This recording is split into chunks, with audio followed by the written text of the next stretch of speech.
हमारा श्लोक आज तक हम नहीं समझ पाए किरातार्जुनीयम का। कौन कह रहा था इसमें से? शायद आज नहीं आए हैं, कल कह रहे थे सर हम बहुत पढ़े सब कुछ समझ गए, किरातार्जुनीयम का 15वां श्लोक नहीं समझ पाए। तो अब तो आज 15वां हो नहीं पाएगा, आज 13वां ही हो पाएगा केवल।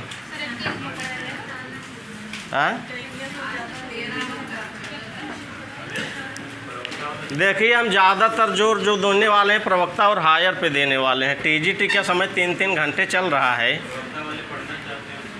प्रवक्ता वाले भी पढ़ना चाहते हैं, हमको तो भी अपना भी तो देखना है। प्रवक्ता हमको मान लीजिए प्रवक्ता नहीं हुआ चलेगा, लेकिन असिस्टेंट प्रोफेसर नहीं हुआ तो चलेगा नहीं इस बार हमारा। तो हम वहाँ फोकस करेंगे ज़्यादा, इसलिए इस बार जो नेट की तैयारी में लगेगा उसका ज़्यादा फ़ायदा होने वाला है। न तो अर्थ बताएंगे न तो कुछ बताएंगे, केवल कहाँ से प्रश्न बन रहा है वही बताएंगे, वही हम खुद भी पढ़ेंगे। तो आप लोग अच्छे से लग जाइए नेट में भी पढ़िए। वसूनि वाञ्छन् वसेन मन्युना स्वधर्म इत्येव निवृत्त कारणः गुरूपदिष्टेन रिपौ सुतेऽपि वा निहन्ति दण्डेन सधर्म विप्लवम्। अंतिम लाइन देखिए, लिखा है सह। सह पद से किसका बोध होगा? दुर्योधन। सह दुर्योधन, वह दुर्योधन निहन्ति। सह निहन्ति, वह दुर्योधन नष्ट करता है, वह दुर्योधन रोकता है। इसका मूल अर्थ होगा नष्ट करता है ना। तो वह दुर्योधन नष्ट करता है, वह दुर्योधन रोकता है। किसको रोकता है? लिखा है धर्म विप्लवम ना, धर्म के विप्लव को निहंति रोकता है। सह, अब वाक्य बन गया पूरा। सह दुर्योधन, वह दुर्योधन धर्म विप्लवम, धर्म के विप्लव को निहंति नष्ट करता है ना। विप्लव मतलब होता है उल्लंघन। उल्लंघन, धर्म के उल्लंघन को रोकता है, ऐसा अर्थ बनेगा। सह दुर्योधन, वह दुर्योधन धर्म विप्लवम, धर्म के उल्लंघन को निहंति रोकता है, नष्ट करता है ना। अच्छा, नष्ट कैसे करता है? धर्म के उल्लंघन को नष्ट कैसे करता है? लिखा है दंडेन, दंड के द्वारा। अब पूरा वाक्य आपका बन गया। सह, वह दुर्योधन दंडेन, दंड के द्वारा, धर्म विप्लवम, धर्म के विप्लव को निहंति नष्ट करता है। पूरी लाइन का अर्थ बन गया अच्छे से ना। सह दुर्योधन, वह दुर्योधन दंडेन, दंड के द्वारा, धर्म विप्लवम, धर्म के उल्लंघन को निहंति रोकता है, नष्ट करता है। अच्छा, यह दंड भी कैसा है? तो लिखा है यहाँ गुरु उपदिष्टेन, गुरु उपदिष्टेन दंडेन, जो गुरुओं के द्वारा उपदिष्ट है, जो गुरुओं के द्वारा बनाया गया दंड है ना। ऐसा दंड जो गुरुओं के द्वारा बनाया गया है, जो गुरुओं के द्वारा कहा गया है, ऐसे दंड के द्वारा सह, वह दुर्योधन धर्म विप्लवम, धर्म के उल्लंघन को निहंति नष्ट करता है ना। श्लोक सब लोग रट रहे हैं कि नहीं? हम वहाँ पढ़ के आते हैं तो हमको सारा श्लोक रट जाता है, अन्वय सहित रट जाता है। केवल बस यही कि हम वहाँ 5-6 बार पढ़ते हैं, क्योंकि हम इस ग्रंथ को पहली बार पढ़ रहे हैं तो वहाँ पढ़ते हैं एक बार, ठीक है, लेकिन हम उसको 5-6 बार ऐसा पढ़ लेते हैं कि हमको ये पूरा अन्वय सहित रटा। हमको मौजबानी पढ़ा और हम इधर नहीं देखें, इधर अन्वय सहित पढ़ा दें। लेकिन यहाँ इसलिए दिखा रहे हैं कि आपको अन्वय आप देखिए कहाँ कैसे हम अन्वय कर रहे हैं, अन्वय अर्थ के हिसाब से सेट करिए। तो लिखा है सह दुर्योधन, वह दुर्योधन ना गुरुपदिष्टेन दंडेन, जो गुरु के द्वारा उपदिष्ट है ऐसे दंड के द्वारा, धर्म विप्लवम, धर्म के उल्लंघन को निहंति नष्ट करता है, रोकता है ना। अच्छा, ये धर्म के उल्लंघन को रोकता है तो क्या केवल शत्रुओं, ये जो शत्रुओं के द्वारा धर्म का उल्लंघन किया जा रहा है उसी शत्रुओं पर ही रोकता है कि अपने आदमियों पर भी ये दंड देता है? दंड का विधान ये केवल शत्रुओं पर कर रहा है कि अपने आदमियों पर भी? तो यहाँ लिखा है रिपौ सुते अपि वा ना। रिपौ कहाँ का रूप है? रिपु शब्द का सप्तमी विभक्ति एक वचन बना है रिपौ, शत्रुओं पर। वा अथवा, वा मतलब अथवा, सुते अपि ना शत्रु पर अथवा पुत्र पर भी सह वह दुर्योधन धर्म विप्लवम धर्म के विप्लव को, धर्म के व्यतिक्रम को, धर्म के उल्लंघन को निहंति नष्ट करता है, रोकता है ना। तो अब पूरा अन्वय बनेगा क्या, यहाँ से गुरु, यहाँ से सह वह दुर्योधन गुरुपदिष्टेन दंडेन गुरु के द्वारा उपदिष्ट दंड के द्वारा रिपौ शत्रुओं पर व अथवा सुते अपि पुत्रों पर भी धर्म विप्लवम धर्म के उल्लंघन को निहंति नष्ट करता है। ये पूरा इसका अन्वय था ना। तो ये 2 लाइन सब तक पहुंच गई है खूब अच्छे से। ऐसा कोई शब्द जिसका आपको न बना हो अर्थ। निहंत ये कहाँ का रूप है,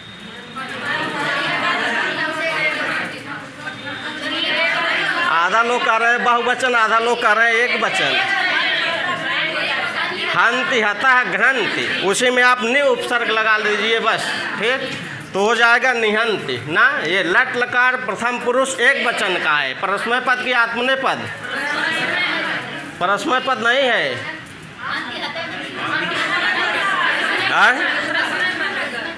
निहंत यहाँ नि उपसर्गवा लगा है।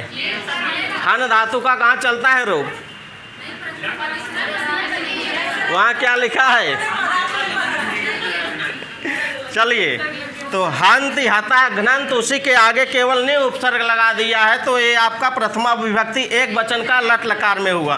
तो गुरु उपदिष्टेन यहाँ संधि हुई है, गुरु उपदिष्टेन में कौन सी संधि हुई है,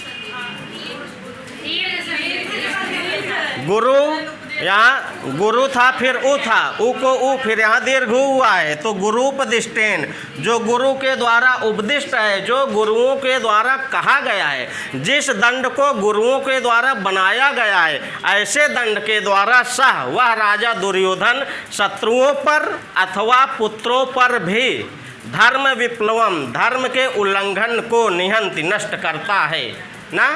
ऊपर की लाइन में आइए, लिखा है वसूनि वांछन न वशी न मन्युना, यहाँ लिखा है वांछत फिर ये ना अलग है, ठीक। स्वधर्म इति एव यहाँ भी संधि हुई है, कौन सी संधि हुई है, निवृत्त कारण ना। तो लिखा है यहाँ वशी, यहाँ से अर्थ लीजिए वशी, वशी मतलब, वशी मतलब वश में कर लिया है, किसको वश में किया, अपने इंद्रियों को। तो वशी, वशी मतलब अपने इंद्रियों को वश में कर लिया है, कौन कर लिया है, सह, सह दुर्योधना सुयोधना, जिस दुर्योधन ने अपने इंद्रियों को वश में कर लिया है ना। तो यहाँ वशी पद से किसका बोध होगा, वशी सह, ये विशेषण है सह का, ये भी प्रथमा विभक्ति एक वचन का है, ये भी प्रथमा विभक्ति एक वचन का है। तो वशी, वशी मतलब अपने इंद्रियों को वश में कर लिया है, जो ऐसा वह दुर्योधन, ऐसा दुर्योधन क्या करता है, गुरु उपदिष्टेन दंडेन गुरु के द्वारा उपदिष्ट जो दंड है, ऐसे दंड के द्वारा शत्रुओं पर अथवा पुत्रों पर भी धर्म के उल्लंघन को नष्ट करता है ना। ऐसा बन जाएगा। और यहाँ क्या ये लिखा है, वसूनि वांछन ना, ये जो अपने इंद्रियों को बस में कर लिया है, ऐसा दुर्योधन क्या, वसूनि वांछन ना तो यह धन को चाहता है। वसूनि कहाँ का रूप है, सप्तमी विभक्ति क्या है, द्वितीय बहुवचन का है। तब तो लिखा है ना, तो यह दुर्योधन क्या है, ना तो ये धन को चाहता है ना, लिखा है वसूनि वांछन, ना तो धन को चाहते हुए, ऐसा अर्थ बनेगा। वशी जो अपने इंद्रियों को वश में कर लिया, ऐसा दुर्योधन ना तो वसूनि धन को वांछन चाहते हुए ना, यहाँ एक ना नहीं रहेगा शायद, वसूनि वांछन न वशी न मन्युन, सही है ना। देखिए यहाँ ना तो वह दुर्योधन वसूनि धन को वांछन चाहते हुए, सत्र प्रत्यय लगा है, वर्तमान कालिक बोध होगा तो वर्तमान कालिक अर्थ भी हम निकालेंगे।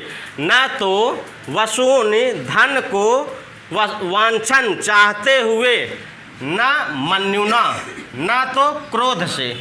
ये जो धर्म के विप्लव को नष्ट कर रहा है ना, जो ये धर्म के उल्लंघन को रोक रहा है, ये इसकी ये नहीं है कि जैसे अगर कोई व्यक्ति अपराध कर दिया तो उसको ये दंड दे रहा है, वो दंड भी कैसा है, जो गुरुओं के द्वारा बनाया गया दंड है।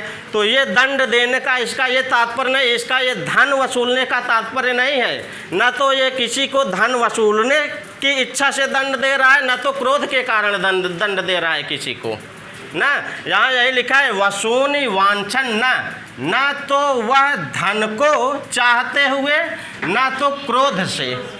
दो चीज़ बता रहे हैं, वो दंड तो दे रहा है लेकिन क्रोध से दंड नहीं दे रहा है वो, और न तो धन की इच्छा से वो दंड दे रहा है। दो चीज़ बता रहे हैं, तो न तो वह धन को चाहते हुए, न तो क्रोध से ना, अपितु निवृत्त कारण, सभी कारणों से निवृत्त होकर के, निवृत्त कारण सभी कारणों से निवृत्त होकर के।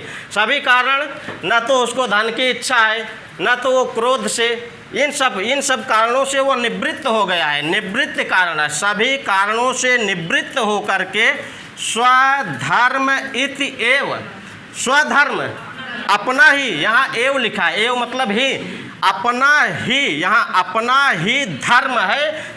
इति ऐसा मानकर, इति ऐसा मानकर, ऐसा समझकर ना, स्वधर्म एवं यह अपना ही धर्म है। इति ऐसा मानकर, ऐसा समझकर, सह वह राजा दुर्योधन गुरुपदिष्टेन, गुरुओं के द्वारा उपदिष्ट, दंडेन दंड के द्वारा, रिपौ शत्रुओं पर, अथवा सुते अपि पुत्रों पर भी धर्म विप्लवम, धर्म के उल्लंघन को निहंति रोकता है।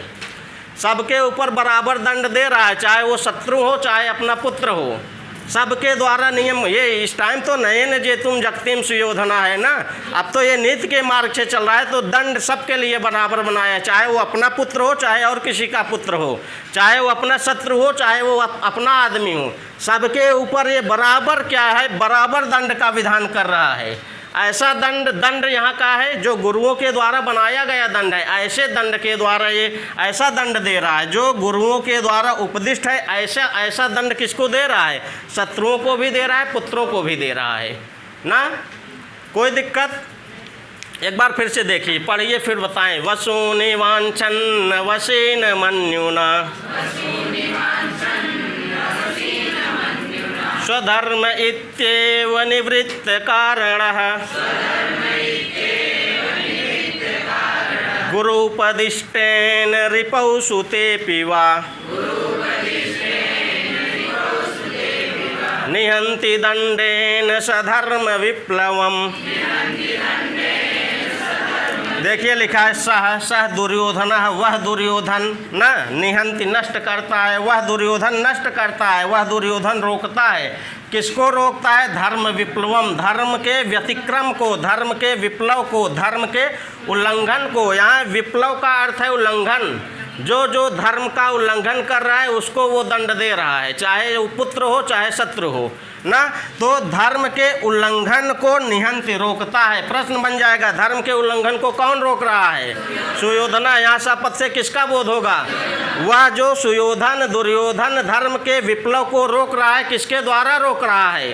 दंडेन, दंड के द्वारा। या दंड भी कैसा है? गुरुपदिष्टेन दंडेन ना, जो गुरुओं के द्वारा उपदिष्ट है ऐसे दंड के द्वारा। सह वह दुर्योधन रिपौ शत्रुओं पर अथवा पुत्रों पर भी धर्म विप्लवम, धर्म के विप्लव को रोकता है। बन गया ना। ऊपर लिखा है वशी, अपने इंद्रियों को वश में कर लेने वाला। सह यह दुर्योधन क्या? न वसूनि वांछन, न तो धन को चाहते हुए, न मनुना, न तो क्रोध से, अपितु निवृत्त कारण, सभी कारणों से निवृत्त होकर के स्वधर्म एव यह अपना ही धर्म है। इति ऐसा समझकर सह वह राजा दुर्योधन क्या कर रहा है? धर्म के विप्लव को रोक रहा है। पूरा अर्थ बन गया। कोई दिक्कत किसी को? इसमें अलंकार कौन सा है? अलंकार जो पढ़ के आए हैं अनुप्रास वो तो बता सकते हैं। अलंकार अभी पढ़े हैं कल ही परसों ही। अनुप्रास है ना? कैसे है अनुप्रास? कैसे आप पकड़ रहे हैं? अनुप्रास है, यहाँ है वाह, यहाँ है वाह, यहाँ है वाह, यहाँ है वाह, यहाँ है वाह, यहाँ है वाह ना। अनुप्रास में भी अनुप्रास के दो भेद पढ़ के आए हैं। यहाँ कौन सा अनुप्रास है? अपने आप पकड़ में आ रहा है ना। वृत्ति अनुप्रास कहता क्या है? परिभाषा उसकी क्या है?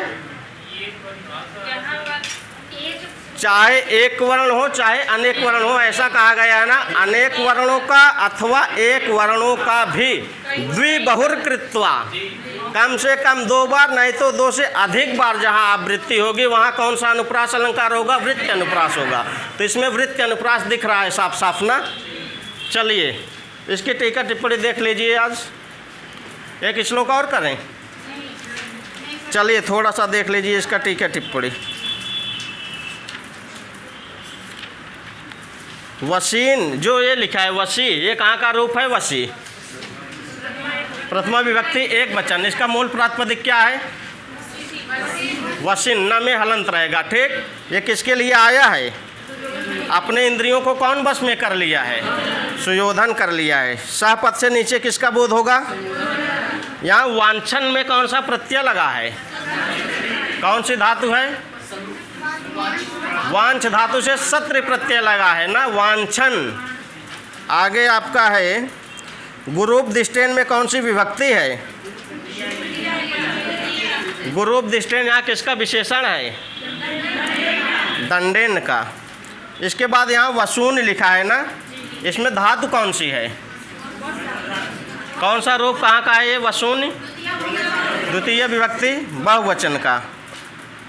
इसमें आपका उपदिष्ट में इसमें प्रत्यय क्या? उपदिष्ट ता, क्या है?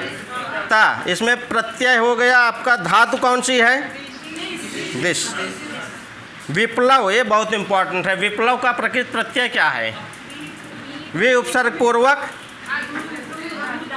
प्लू से अप लगा है ना। विप्लव पद का अर्थ वहाँ पूछ सकता है, क्या है? निहंत कहाँ का रूप है? शब्द रूप है, धातु रूप है? धातु रूप है। इसके बाद इसमें समास की दृष्टि से तो आपका बहुत ज़्यादा इम्पोर्टेंट नहीं है, ये धर्म विप्लव में समास हो सकता है, पूछ दे।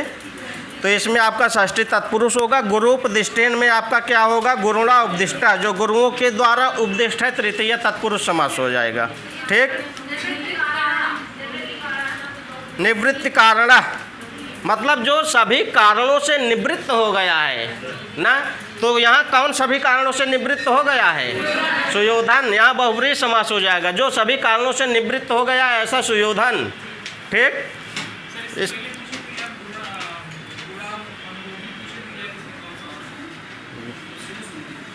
अच्छा, ये पूछे थे श्लोक संख्या 11 में आया गुणानुरोधेन, वहाँ सुपसुपा समास है। क्या है?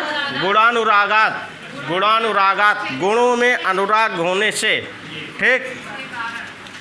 इसके बाद एक श्लोक और ले लीजिए, बाकी ठीक है टिप्पणी आप वहाँ से एक बार देख लीजिएगा। यहाँ जो इम्पोर्टेंट शब्द है, एक तो आपका वसूनी है, कौन सी विभक्ति है, कौन सी धातु है, और इसमें वंश धातु से आपका सत्र प्रत्यय लगा है। यहाँ मन्युना, ये शब्द इम्पोर्टेंट है, इसमें तृतीय विभक्ति हुई है हेतु सूत्र से, हेतु सूत्र से हुई है ना। हेतु अर्थ में यहाँ तृतीय विभक्ति हुई, लिख लीजिए वहीं मन्युना। मन्युना में पूछेगा यहाँ तृतीय विभक्ति किस सूत्र से हुई है?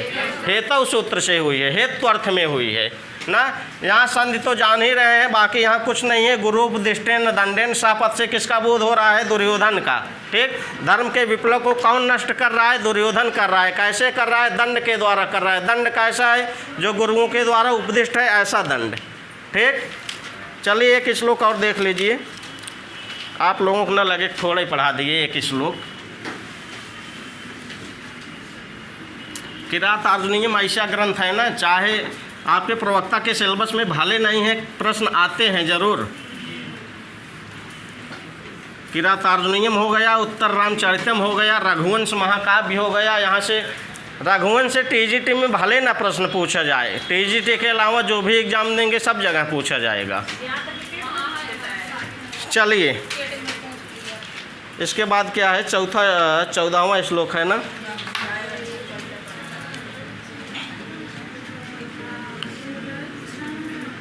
आप लोग वाचन करते रहिए तब तक।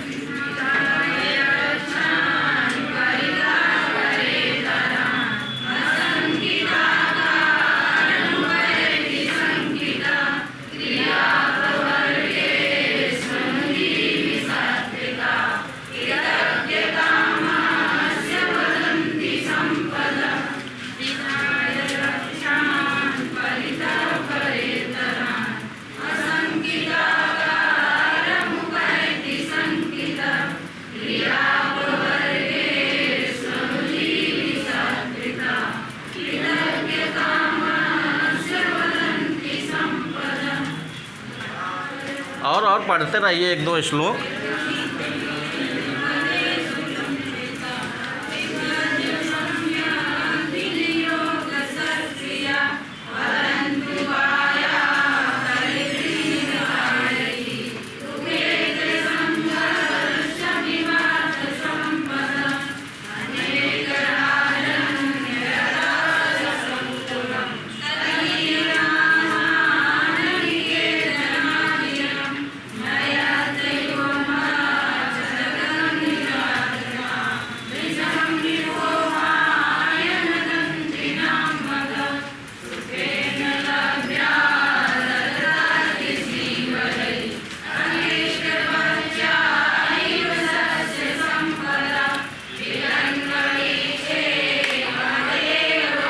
चलिए आइए इधर।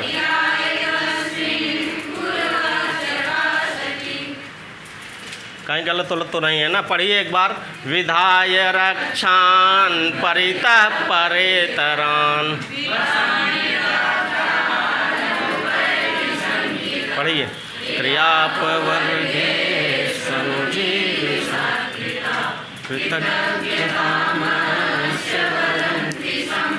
आइए इधर देखिए, लिखा है संपदा वदंती ना। क्या लिखा है? संपदा वदंती, संपत्तियाँ कहती हैं। हो गया है। संपदा कहाँ का रूप है?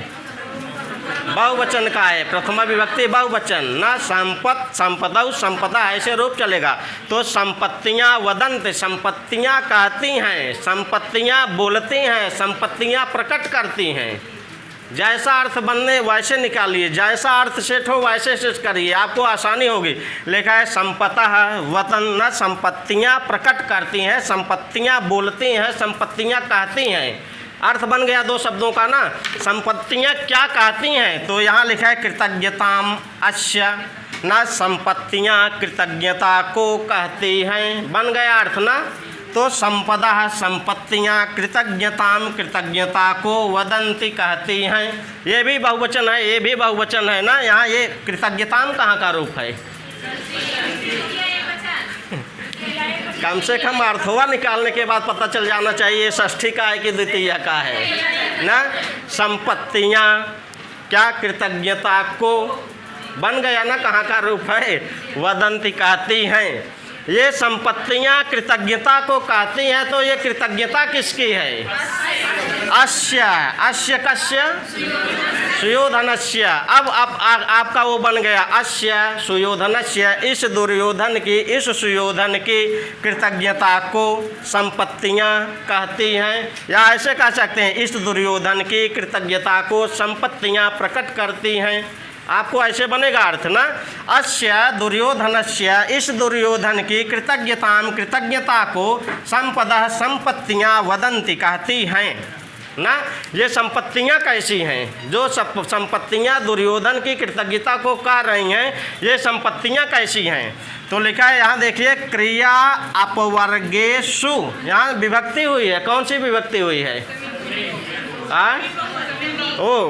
हाँ, ये संधि। कौन सी संधि हुई है? यण संधि हुई है ना। तो क्रिया अपवर्गेषु, यहाँ भी संधि हुई है। कौन सी संधि हुई है? दीर्घ। यहाँ भी संधि हुई है। तो क्रिया अपवर्गेषु, यहाँ से निकलेगा अनुजीव सात्कृता। जब शब्द आप अच्छे से तोड़ेंगे अर्थ अच्छे से समझ में आएगा ना। तो क्रिया अपवर्गेषु, कार्यों के समाप्त हो जाने पर, सप्तमी विभक्ति है ना। कार्यों के समाप्त हो जाने पर अनुजीवी, अनुजीवियों को, सेवकों को सात्कृता जो प्रदान की गई है, ऐसी संपत्तियाँ, ऐसी सब संपत्तियाँ अस्य दुर्योधनस्य, इस दुर्योधन की कृतज्ञता को वदंती कहती हैं। बन गया ना। संपत्तियाँ कैसी हैं? अनुजीव सात्कृता न, क्रिया अपवर्गेषु अनुजीव सात्कृता। यही लिखा है ना। जो कार्यों के समाप्त हो जाने पर सेवकों को जो प्रदान की गई हैं। राजा दुर्योधन राजा है, सेवकों से काम करवा रहा है ना। तो काम करवाने के बाद जो उनकी मजदूरी दे रहा है, ये मजदूरी, यहाँ संपत्तियाँ यही हैं। जो अर्थ संपत्तियाँ सेवकों को दी जा रही हैं, यहाँ लिखा है ना, कार्यों के समाप्त हो जाने पर सेवकों से वो काम ले रहा है, बदले में उनको धन दे रहा है। तो ये कार्यों के समाप्त हो जाने पर अनुजीवी सेवकों को सत्कृता जो प्रदान की गई हैं ऐसी संपत्तियाँ इस दुर्योधन की कृतज्ञता को प्रकट कर रही हैं। इसकी कृतज्ञता कैसे प्रकट होगी? आप 5 रुपये का काम किए तो 5 रुपये नहीं देता था, इसके पहले आप वहाँ पढ़ के आए हैं ना, प्रचुर मात्रा में वो दान देता था। तो ये जो दे भी रहा है, काम भी करवा रहा है, काम के बल में वो जो दे रहा है धन ना, वो प्रचुर मात्रा में दे रहा है, इससे इसकी कृतज्ञता प्रकट हो रही है ना। तो क्रिया अपवर्गेषु कार्यों के समाप्त हो जाने पर अनुजीवी सेवकों को सत्कृता जो प्रदान की गई हैं ऐसी संपत्तियां अस्य दुर्योधनस्य इस दुर्योधन की कृतज्ञता को वदन्ति कहती हैं ना। ऊपर आ जाइए, लिखा है क्या, पढ़िए। विधाय रक्षान परितः परेतरान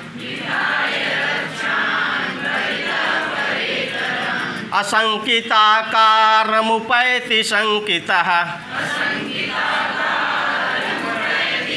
यहाँ परितः के योग में कौन सी विभक्ति होती है? क्या हुआ गुरु?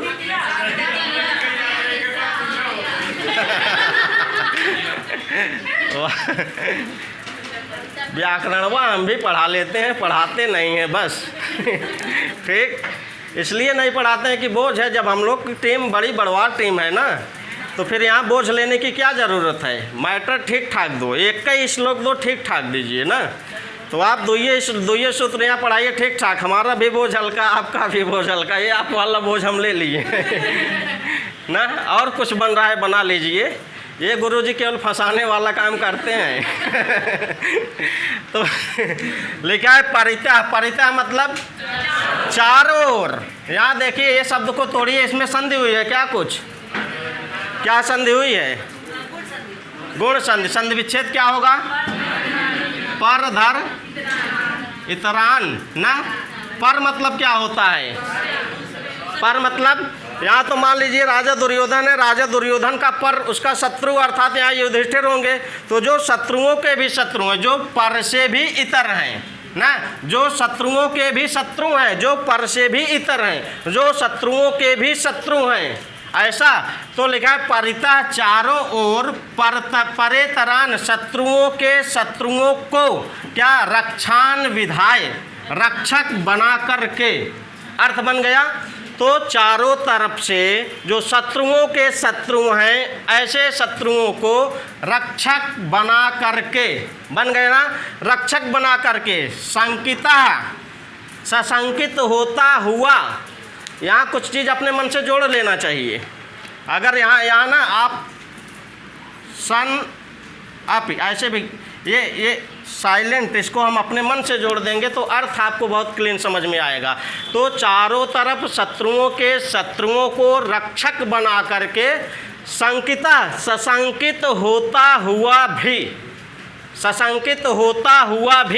सा वह दुर्योधन असंकित आकारम उपैति ना, शंका रहित आकार को बनाया है। उपैति मतलब होता है प्राप्त किया है, बनाया है।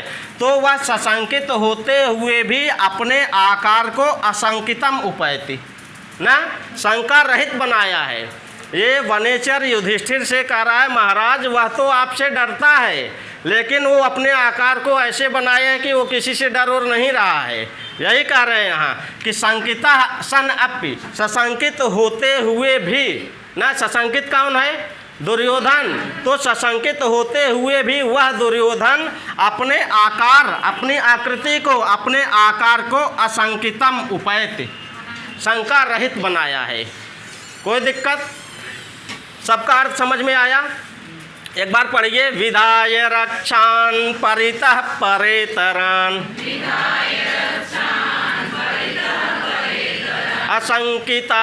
असंकिताकारमुपैति संकितः क्रियापवर्गेष्वनुजीवि सत्कृता कृतज्ञतामस्य वदन्ति संपदः अर्थ एक बार फिर से देख लीजिए। अस्य दुर्योधनस्य, इस दुर्योधन की कृतज्ञता को वदंती कहती हैं। कौन कहता है? संपदा, संपत्तियाँ ना, ये संपत्तियाँ इस दुर्योधन की कृतज्ञता को कहती हैं। बन गया अर्थ ना। संपदा संपत्तियाँ, अस्य दुर्योधनस्य, इस दुर्योधन की कृतज्ञता को वदंती कहती हैं। ये संपत्तियाँ कैसी हैं? लिखा है क्रिया अपवर्गेषु अनुजीवी सात्कृता। क्रिया अपवर्गेषु, कार्यों के समाप्त हो जाने पर अनुजीवी सात्कृता, जो सेवकों को प्रदान की गई हैं, ऐसी संपत्तियाँ अस्य, इस दुर्योधन के कृतज्ञता को वदंती कहती हैं ना। कोई दिक्कत? यहाँ क्या लिखा है? क्या हुआ? किसमें?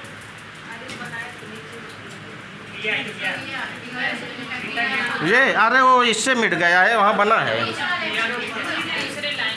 ये वाला। कहाँ देख रहे हैं आप लोग? इसके पहले तो हम बताइए, देखिए कहीं गलती तो नहीं है। ठीक, चलिए फिर भी अर्थ समझ में आया ना। किसी को यहाँ क्रिया लिखा है, आपको समझना चाहिए। तो लिखा है, यहाँ से देखिए, लिखा है परिता। परिता मतलब चारों ओर। हाँ, पर इतरान, जो शत्रुओं से भी इतर हैं, अर्थात जो शत्रुओं के भी शत्रु हैं, ऐसे शत्रुओं को रक्षान न, रक्षक विधाय बना करके, संकिता सन अपि, सशंकित होता हुआ भी, कौन? वह दुर्योधन, आकारम, अपने आकार को असंकितम उपैति ना, क्या बना है? असंकित आकारम उपैति, शंका रहित आकार को बनाया है, प्राप्त किया है ना। कोई दिक्कत? तो यहाँ परिता, चारों तरफ शत्रुओं को रक्षक बना करके, सशंकित होता हुआ भी वह दुर्योधन असंकित आकार को बनाया हुआ है, शंका रहित आकार को बनाया हुआ है।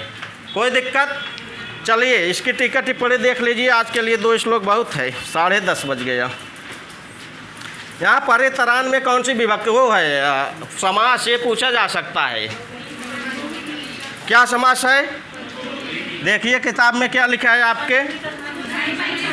लिखा है परेभ्यः ना, परितरान। हाँ, दोनों बनेगा यहाँ। बहुव्रीहि भी है उसका। देखिए समास, इसीलिए तो जैसा विग्रह करेंगे वैसा समास बन जाएगा आपका। तो यहाँ देखिए कैसे पंचमी तत्पुरुष बनाया है, विग्रह क्या दिया है, बहुव्रीहि बनाया है तो विग्रह क्या दिया है। ठीक, लिखा है परेभ्यः इतरेत परेतरे तान परेतरान ना। इसके बाद लिखा है यहाँ से अथवा, जहाँ लिखे हैं परह इतरह, ये शाम ते परेतराह ना, परेतराह बहुव्रीहि समास होगा। इसके बाद आपका जो समास पूछा जा सकता है, क्रियापवर्गेषु में समास पूछा जा सकता है। क्रियापवर्गेषु, कार्यों के समाप्त हो जाने पर कौन सा समास बनेगा? षष्ठी तत्पुरुष। उसके बाद आपका जो समास पूछा जाने वाला है, कुछ नहीं पूछा जाएगा। इसमें आपका प्रत्यय देख लीजिए। परितः में कौन सा प्रत्यय लगा है? तसिल प्रत्यय लिखा है। रक्षान में कौन सी धातु है? वृक्ष धातु है। संकिता में कौन सा प्रत्यय लगा है? बहुत इम्पॉर्टेंट है, सबसे ज़्यादा इम्पॉर्टेंट है। संकिता में कौन सा प्रत्यय लगा है? विधाय का प्रकृत प्रत्यय क्या होगा? विधाल्यप। इसके बाद आपका संपदा, ये भी बहुत इम्पॉर्टेंट है। कौन सा प्रत्यय लगा है संपदा में? उपसर्ग क्या है? धातु क्या है? पद। कृतज्ञताम, ये भी बहुत इम्पॉर्टेंट है। क्या लिखा है? कृतज्ञताम में प्रत्यय क्या है? ये आपका बनेगा ऐसे, कृतज्ञता ना, यही बनेगा। अब यहाँ द्वितीय विभक्ति एक वचन का जब रूप चलेगा तब यहाँ ताम बनेगा, कृतज्ञताम ना। यहाँ तल प्रत्यय भी लगा है, टाप भी लगा है। ठीक, इसके बाद वदंत, ये कहाँ का रूप है? इसका रूप कैसे चलेगा? चलिए, यहाँ परिचय के योग में कौन सी विभक्ति हुई है? उपायति। ये बहुत इम्पॉर्टेंट है। इसमें धाति प्रकृत प्रत्यय इसका पूछा जाएगा। उपायति मतलब प्राप्त किया, अपने आकार को ऐसा बनाया है। ये उपायति कहाँ का रूप है? लट लकार प्रथम पुरुष एक वचन ये इम्पॉर्टेंट है, पूछा जा सकता है आपका। बाकी कुछ नहीं है इसमें। अलंकार इसमें कौन सा है? हाँ, अनुप्रास अलंकार है। कौन सा अनुप्रास होगा यहाँ? क्या हुआ ना संकित?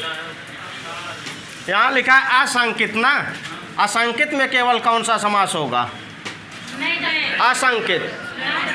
न संकिता इत असंकिता ना, न तत्पुरुष समास हो जाएगा। बाकी कुछ नहीं है। यहाँ आपकी जो संधि हुई है, आपकी यण संधि हुई है। सात्कृता पद का अर्थ क्या है? यहाँ जो लिखा है सात्कृता पद का अर्थ क्या है? प्रदान की गई। सत्कार जिन समझ ले जाए। सात्कृत मतलब जो सेवकों के द्वारा प्रदान की गई। सेवकों के द्वारा क्या प्रदान किया गया है? जो सेवकों को प्रदान की गई हैं। सेवकों को क्या प्रदान की गई हैं? संपत्तियाँ। ये संपत्तियाँ सेवकों को किसके द्वारा प्रदान की गई हैं? सुयोधन के द्वारा। राजा दुर्योधन की कृतज्ञता को कौन प्रकट कर रहा है?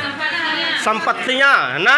संपत्तियाँ क्या प्रकट कर रही हैं? राजा दुर्योधन की कृतज्ञता को प्रकट कर रही हैं। ऐसे घुमा फिरा के सवाल बनेगा।